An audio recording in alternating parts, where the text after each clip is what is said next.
In this video we will discuss the role of culture in strategy. मतलब किसी भी organisation का जो कल्चर है वो स्ट्रेटजी में किस तरीके से अपना पार्ट प्ले करता है, उसका क्या इन्फ्लुएंस रहता है, ये चीज़ें हम वेरी शॉर्ट इसमें देखेंगे। पहला ये कि ऑर्गेनाइजेशन का जो कल्चर होता है उसको हम एज अ डीएनए बोलते हैं शॉर्ट में, यानी कि जैसा आपका कल्चर होगा वैसे ही आपकी ऑर्गेनाइजेशन ग्रो करेगी, वैसे ही उसका ओवरव्यू होगा ऑर्गेनाइजेशन का। जो ऑर्गेनाइजेशन कल्चर होता है वो मिक्स होता है किन चीज़ों का, जैसे shared value, beliefs, rituals and norms. ये सभी चीज़ें एक कंपनी को ऑपरेट करने में हेल्प करती हैं। अगर ये पॉजिटिव होती हैं तो ये हेल्प भी करती हैं, और अगर ये नेगेटिव वे में है कि उनके बिलीव्स या शेयर्ड वैल्यूज़ नेगेटिव हैं तो ये उस चीज़ को एज अ रेजिस्टेंस भी कर देती हैं उनकी ग्रोथ को। कल्चरल स्ट्रेटजी जो होती है उसमें शेयर्ड वैल्यूज़ और नॉर्म्स को देखा जाता है, जो कि डायरेक्ट डिसीजन मेकिंग को, एम्प्लॉयज़ बिहेवियर को, और जो उनके ऑर्गेनाइजेशन की एबिलिटी होती है कुछ अचीव करने की, अपने गोल्स अचीव करने की, उसको भी इम्पैक्ट करता है। ठीक है। एक अगर अच्छा कल्चर होगा किसी ऑर्गेनाइजेशन के, वेरी अडेप्टेबल एम्प्लॉयज़ हैं कि अगर कोई चेंजेस आ रहे हैं मार्केट में या कोई नई टेक्नोलॉजी आ रही है तो उसको अडेप्ट करने के लिए, मतलब लर्निंग के लिए, कंटिन्यूस लर्निंग के लिए अग्रसर रहते हैं कि अगर कुछ चीज़ें नई आ रही हैं तो उनको सीखना चाहते हैं। तो उसमें क्या होगा कि वो स्ट्रेटजी के लिए एक एसेट की तरह काम करेगी। और लेकिन अगर इसका उल्टा होता है कि वो रेजिस्टेंस कर रहे हैं ज़्यादा, कोई भी चीज़ें नहीं आने दे रहे हैं, जैसे कि ह्यूमन बिहेवियर होता है कि अगर कोई भी नई चीज़ आ रही है मार्केट में या ऑर्गेनाइजेशन में या किसी इंडस्ट्री में, तो बहुत सारे लोग जो होंगे, बहुत सारे एम्प्लॉयज़ होंगे, उस चेंज को रेजिस्टेंट करेंगे। लेकिन अगर इससे अलग वो इनोवेशन हो या एफिशिएंसी हो उनके अंदर, या वो मतलब चाहते हों कुछ नया सीखना या ऑर्गेनाइजेशन में अपना सपोर्ट देना, तो ये एज अ एसेट माना जाता है एक स्ट्रेटजी के लिए। तो जितना अच्छा आपके यहाँ का कल्चर होगा ऑर्गेनाइजेशन का, उतना वो हेल्पफुल होगा स्ट्रेटजीज़ में।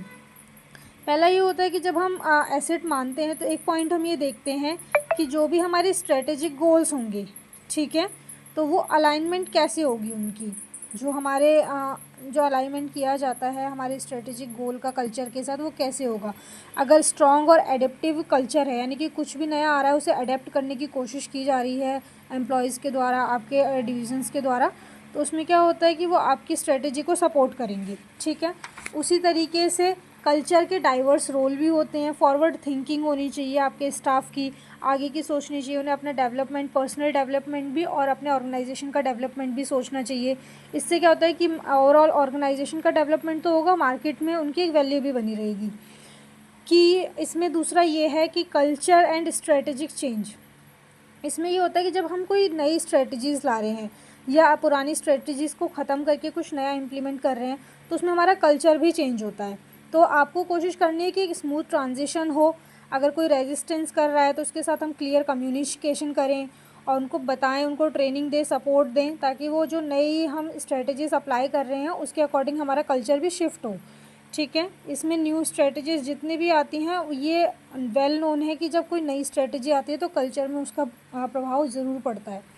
दूसरा ये है कि अगर आपको किसी ऑर्गेनाइजेशन का कल्चर चेंज करना है, मान लीजिए लोग अभी रेजिस्टेंस कर रहे हैं, आप चाहते हैं कि वो अडेप्टिव बने, सीखें और नई चीज़ों को, तो उसके लिए आप क्या कर सकते हैं, आप कल्चरल ऑडिट कर सकते हैं कि किसकी क्या थिंकिंग है, किस चीज़ को लेकर आप ये देख सकते हैं, उसके अकॉर्डिंग उनको ट्रेनिंग और सपोर्ट दे सकते हैं। दूसरा है कि एम्प्लॉयज़ का सर्वे करें, कौन किस बैकग्राउंड से है या किसको किस चीज़ में प्रॉब्लम हो रही है, किस चीज़ को लेके वो अच्छा फ़ील करते हैं, किस तरीके से वो काम करना पसंद करते हैं। दूसरा कि अगर वो अडेप्टेबल नहीं है तो उनको आप रिप्लेस भी करें। ऐसा नहीं है कि आप एक जगह पे ही कॉस्ट लगाते जा रहे हैं, उसका कोई बेनिफिट नहीं आ रहा है। तो alignment of organisation culture with strategic object, ये वाला जो डिफरेंशिएशन है आप एक बार इसको ज़रूर गो थ्रू करें, क्योंकि कई बार क्या होता है डिफरेंशिएशन याद करने से हमारे बहुत सारे क्वेश्चन उसमें इंक्लूडेड हमें याद हो जाते हैं, अलग से हमें कुछ नहीं करना पड़ता। जैसे मान लीजिए कि कल्चरल एट्रीब्यूट इनोवेशन अगर हमें करना है अपने ऑर्गेनाइजेशन में, तो उसका ऑब्जेक्टिव क्या हो सकता है कि हमें मार्केट में एक्सपेंड करनी है अपनी ऑर्गेनाइजेशन, इसलिए हमें इनोवेशन करना है। तो उसको करने का तरीका क्या होगा कि हम क्रिएटिविटी और एक्सपेरिमेंटेशन को इंकरेज करें। उससे हमें जो आउटकम मिलेगा वो ये होगा कि हम लोग जो हैं ज़्यादा इफ़ेक्टिव होंगे मार्केट में और ग्रोथ हमारी फास्टर होगी। दूसरा, रिस्क मैनेजमेंट अगर हम सिखाना चाहते हैं स्टाफ को, तो उसके लिए हम उन्हें लॉन्ग टर्म प्लानिंग करके दें या उनसे कहें कि वो लॉन्ग टर्म प्लानिंग करें और हमारे साथ कम्युनिकेट करें। इससे क्या होगा कि इसमें वो प्लानिंग प्रोसेस में अपने आप को इंगेज कर पाएंगे। तो वो ज़्यादा कनेक्टेड फील करेंगे ऑर्गेनाइजेशन के साथ, इससे हमारा हायर सक्सेस रेट बनेगा और स्ट्रेटेजिक इनिशिएटिव्स में हम ज़्यादा पार्ट कर पाएंगे। तो इसी तरीके से आगे के 2 भी हैं, एजिलिटी एंड कोलैबोरेशन, आप एक बार इन्हें ज़रूर देखें। और ये बहुत ही छोटा सा एक टॉपिक था, बट ये इम्पॉर्टेंट है।